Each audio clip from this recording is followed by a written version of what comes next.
I feel difficult to understand things. I read many things, but I cannot understand. For me, things are not understood.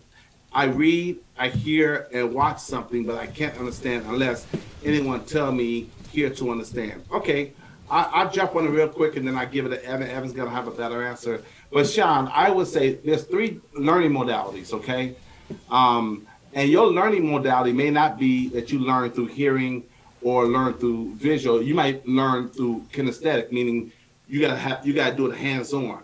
So whenever you have an experience and you do something, you will get an understanding from experiencing something. So whatever it is you're trying to learn, go out there and actually do it, and you would get an understanding from that. What I would add is start trying stuff. I mean, reading alone doesn't mean anything. Somebody asked me this on my Instagram yesterday, like, how do I retain the information after I've read a book? Well, by doing it. Like, the best way to retain information is as soon as you get something, you learn something, say, ooh, that's an aha moment. You put the book down and you start working on it.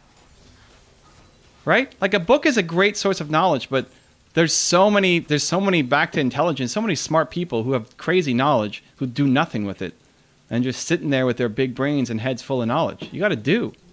You got to make, you got to create. And so be willing. You get an idea from this live stream, leave the live stream halfway through and just go do something about it. Okay, go ahead. No, it's like if you get one big idea from any live stream or one big idea from any video or one big idea from any book that you acted on is much better than 1,000 ideas that you just wrote down in your notebook. And this is something I learned many years ago, but it's still applicable. I learned there's such a thing called a learning pyramid.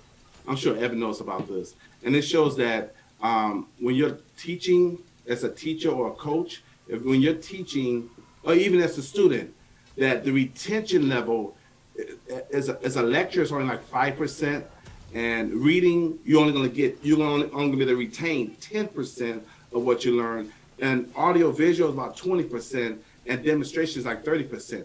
But as you go further down, you have a discussion group like Built to Serve Readers Club, then it's like 50% because people are participating and being engaged. Then they're going to retain more and learn more because it's a discussion group. And then what Evan just said, that by practicing, you're gonna raise it to about 75 to 80% of what you retain because you're actually doing it. You learn something, you're gonna do it right away, and then there's more of your senses that's involved, and you're gonna retain it more. And then the top level is 90 to 95% if you go teach it, because you have to learn it, really know it, be able to teach it. So that was a learning pyramid I learned many years ago, like maybe 10, 15 years ago. I'm sure it's still applicable to today.